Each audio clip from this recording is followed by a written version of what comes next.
গাজীপুরে আওয়ামী লীগ, যুবলীগ ও ছাত্রলীগ কর্তৃক বৈষম্য বিরোধী শিক্ষার্থীদের উপর হামলা ও মারধরের ঘটনার পর গাজীপুর মহানগরীর ৩১ নং ওয়ার্ডের ধীরাশ্রম এলাকা কার্যত পুরশূন্য হয়ে পড়েছে। এছাড়া গাজীপুর সহ সারা দেশে অপারেশন টেবিল হান্ট শুরু হওয়ার খবরে ওই এলাকায় বয়স্ক নারী ছাড়া অন্য নারীরাও বাড়িঘর ত্যাগ করেছেন। শনিবার সরেজমিনে ওই এলাকায় গেলে দেখা যায় আকম মোজাম্মেল হকের বাড়ির সামনে সোনালী রঙের প্রধান ফটকটি বন্ধ। ফটকের সামনে কাচের ভাঙা টুকরা ও কয়েকটি সম্মাননা স্মারক ছড়িয়ে ছিটিয়ে রয়েছে। রাস্তার দুই পাশে অসংখ্য লাঠিসোঁটা, জুতা ও জামা কাপড় পড়ে আছে। রাস্তাটি দিয়ে লোকজনের চলাফেরা খুবই সীমিত। আশেপাশের বাড়িঘরগুলোতে খোঁজ নিয়ে জানা গেছে বাড়িতে কোনো পুরুষ লোক নেই।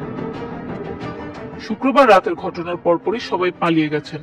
কয়েকটি বাড়িতে গিয়ে দেখা যায় কেবল বয়স্ক নারীরা রয়েছেন, বাকিরা চলে গেছেন অন্যত্র। সবার মাঝে ভয় ও আতঙ্ক। আকমা মোজাম্মেল হকের বাড়ির সামনে মসজিদটিও তালাবদ্ধ। জোহরের আজান হয়নি। আশেপাশের পরিবেশ নীরব ও নিস্তব্ধ। ধীরাশ্রম টঙ্গী সড়কের দুই পাশে ঘটনাস্থলের কাছে সব দোকানপাট বন্ধ।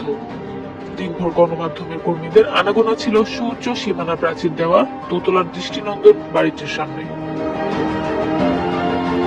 নাম প্রকাশে অনিচ্ছুক এক দোকানদার বলেন, রাতে ছাত্রদের নির্দয়ভাবে পিটিয়েছে আওয়ামী লীগের লোকজন।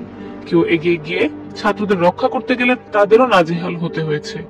ছাত্ররা সেখানে লুটপাট ও ভাঙচুর করতে যায়নি, তারা ভাঙচুর ও লুটপাট ঠেকাতে গিয়েছিল। কিন্তু আওয়ামী লীগের লোকজন একজোট হয়ে ছাত্রদের বেধড়ক পিটিয়েছে। আহত ছাত্রদের হাসপাতালে নিতে গেলেও তারা বাধা দেয়। অভিযানের কথা শুনে বাড়ি ছেড়ে সবাই পালিয়ে গেছে।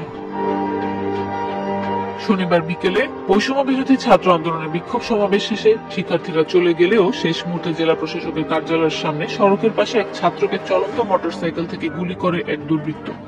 মুবাশির হোসেন নামে ওই শিক্ষার্থীর ডান হাতের কোণের নিচে গুলি লাগে। তাকে শহীদ তাজউদ্দিন আহমেদ মেডিকেল কলেজ হাসপাতালে ভর্তি করা হয়েছে। এ ঘটনার পর শহর জুড়ে আতঙ্ক ছড়িয়ে পড়ে। গুলির খবর পেয়ে শিক্ষার্থীরা ফের শহরের রাজবাড়ী সড়কে এসে বিক্ষোভ করেন। তারা মিছিল স্লোগানে এই ঘটনার প্রতিবাদ জানান। শিগগিরই ওই দুর্বৃত্তকে গ্রেফতারের দাবি জানান।